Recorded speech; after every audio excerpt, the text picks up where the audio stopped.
Hey, morning here. What's up? It's the Culture Detective here investigating your favorite movies, and today I'm going to be doing a movie review on okay, don't do it, please. Oh my god. Come on. There we go. Today I'm going to be doing a movie review on Drifting, or in Cantonese, 濁水漂流, a film released last year, written and directed by Lei Junse or Jun Lee. So, yes, folks, I have finally watched the movie. So, last year, aka 2021, Hong Kongers, for some reason, suddenly decided to really care about Hong Kong movies, and several Hong Kong movies got kind of popular and got a lot of noise, which is never seen before. Like, I feel like it's been a whole ass decade since people had cared about Hong Kong movies so much. So, I actually went to the cinema 4 times last year. I went to the cinema many times, but 4 of those times I watched a Hong Kong movie. And I also watched a couple other Hong Kong movies from last year on my laptop. So in total, out of all the Hong Kong movies released last year, I watched 6 of them, which is a lot. I've never watched this many Hong Kong movies from the same year before. So, that's a good thing. Now, I'm just going to quickly go over all the movies I watched from last year that are from Hong Kong, ranked from worst to best. We have Time, 杀出個黃昏, which is a movie I watched in the cinema, and it is really underwhelming because the plot is really messy, the characters are goofy, and the dialogue is kind of cringe at times. Next up, we have Zero to Hero, which is 媽媽的神奇小子, a very Oscar baity, formulaic, cliche sports movie. Then there is Anita, which is Mu Yinfeng, the epic biopic for Anita Mui, which is a great thing, a great idea, but it never really went anywhere because, again, the characters and the dialogue and the plot in general, the script is just kind of weak. Then there is 1 Second Champion, which is 一秒拳王. This is the movie that got a lot of praise because it came out earlier in 2021 and a lot of people are talking about it. And I guess it's a fun time, but it's also a very average movie in my opinion. Then there's the gangster crime thriller that is Hand Rolled Cigarette. It looks good. It's a good looking movie, but it's nothing all that original or innovative. And then, before I left Hong Kong, I watched Limbo, or Ji Qi, in the cinema. And this became one of my favorite movies of the year. It is dark, gritty, dirty, and it is not perfect by any means. Some of the music and some of the dialogue here is pretty mid, but still, it is an aesthetically amazing film. I love the black and white, I love the noir elements, I love how dirty and violent it is. It's just awesome.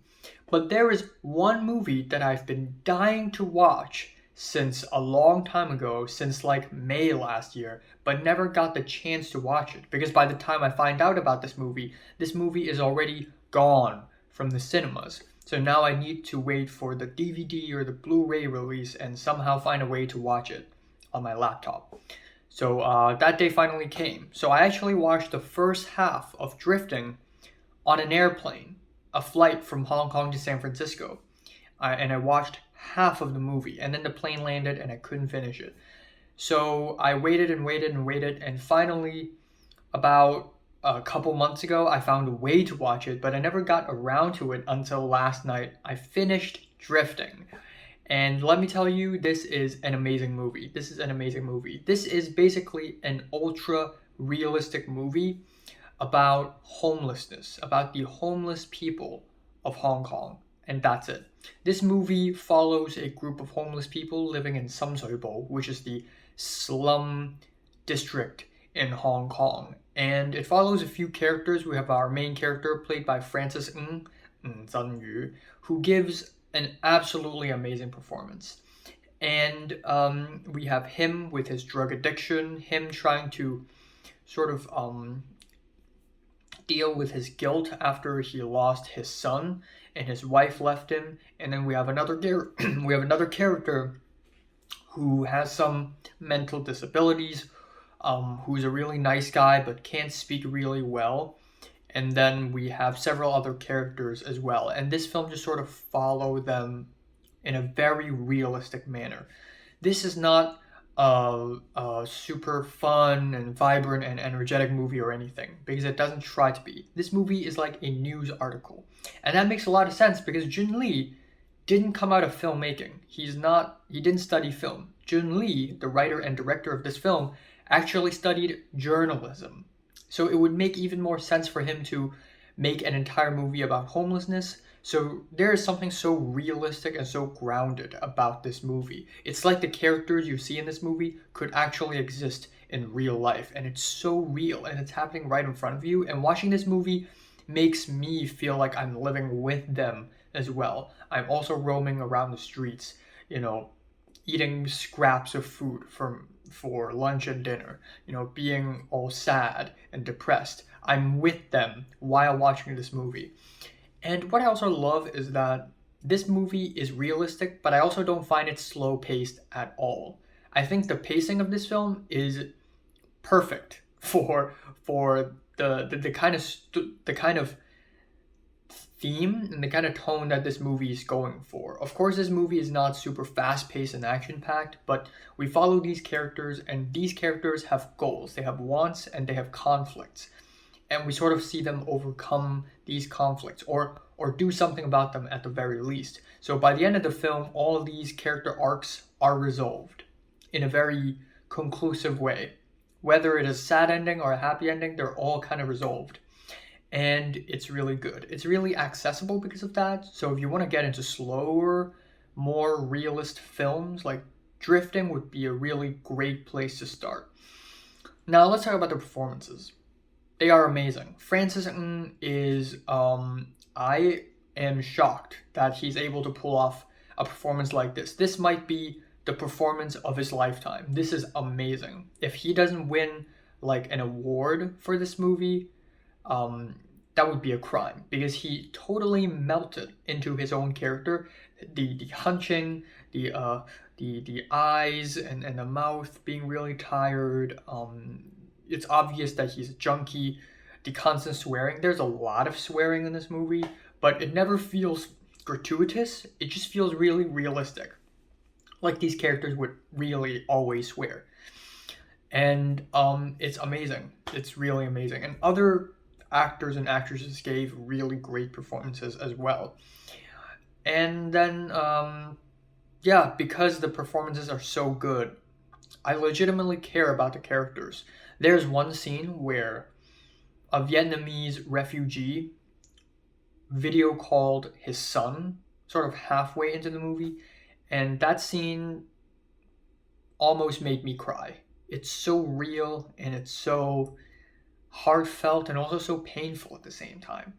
And that is also around the time when I realized this movie isn't like it isn't going to give any of these characters justice. It's going to end on a really realistic note, and it's not trying to reach a happy ending or anything. Now, this movie isn't perfect. There's this little romance plotline thing halfway through the film which doesn't really lead anywhere, and I thought it doesn't add anything to the story at all. And this movie is also not very well shot, given that Jun Lee himself wasn't a film student. So this movie looks pretty bland. The colors are pretty bland and gray, and the cinematography is just so-so. It's not terrible, but it's so-so.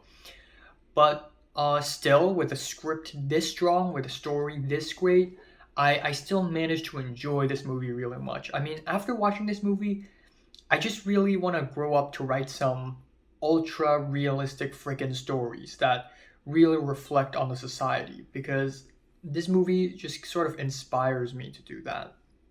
Even though realism is not really my camp, I like to write my scripts. I like to write my stories kind of wacky and strange and kind of supernatural. But sometimes I would watch one of these ultra realistic movies, this and like Amour and Mommy by Xavier Dolan. It's these movies that make me go, damn, maybe realism is the best. Maybe. Damn. So yeah, I love this movie. I highly recommend anyone to watch this. Anyone can watch this and they will feel something because homelessness is a problem everywhere around the world, especially in LA now that I'm living in it. So yeah, decent 8 out of 10. So, have you watched Drifting or 濁水漂流? From 1 to 10, how much did you rate it? Like it and subscribe if you want more. And thanks for watching.